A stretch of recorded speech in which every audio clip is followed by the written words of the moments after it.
is working together. I'm pleased to report that clinical trials in New York will begin existing for existing drugs that may prove effective against the virus. At my direction, the federal government is working to help obtain large quantities of chloroquine.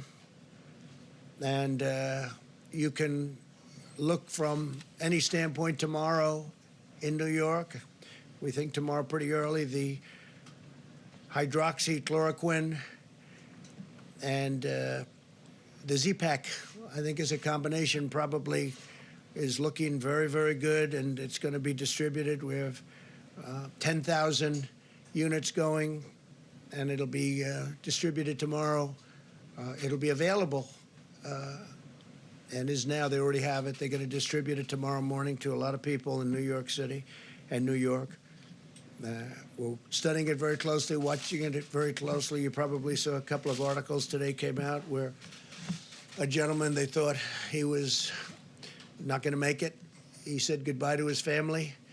They had given him the drug just a little while before, but he thought it was over. His family thought he was going to die. And a number of hours later, he woke up, felt good. Then he woke up again, and he felt really good, and he's in good shape. And he's very happy for this particular drug that we got approved in record-setting time. There's never been anything even close to it. And I want to thank the FDA, which has been incredible, and Dr. Hahn, Stephen Hahn, highly respected man, but they're doing everything possible to increase production and available supply of these drugs, not only this drug, but also others that are coming. Remdesivir is coming from Regeneron. A couple of others are also under study. But the one that I'm very excited about right now is the one we just mentioned, and I think there's a real chance. I mean, again, we don't know, but there's a real chance that it could have a tremendous impact. It would be a gift from God if that worked. It would be a big game changer. So we'll see. But distribution starts tomorrow morning early in New York, and I think a lot of people are going to be, hopefully they're going to be very happy with the result, but we're all going to be watching closely. It's something we have to try. It's been very, very successful in malaria, very, very successful. And countries with malaria have had a interesting thing happen. They take this particular drug. It's a very powerful drug. And there is very little semblance of the virus in those countries.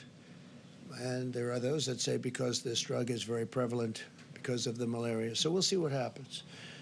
I'm also announcing that we're postponing the deadline for compliance with real ID requirements at a time when we're asking Americans to maintain social distancing.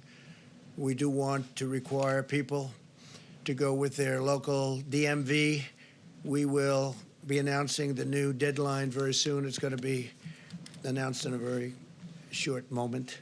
Overnight, we successfully brought home 103 American citizens after they had been stranded for 10 days in Brazil following a cruise. We want to thank the Brazilian government and their great president.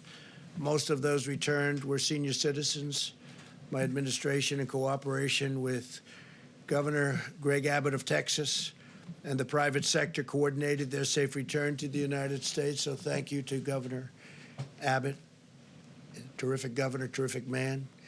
Earlier today, I signed an executive order invoking presidential authority under Section 4512 of the Defense Production Act to prohibit the hoarding of vital medical equipment and supplies, such as hand sanitizers, face masks, and personal protective equipment. We have a lot of face masks, a lot of equipment is coming in, and we have some people hoarding.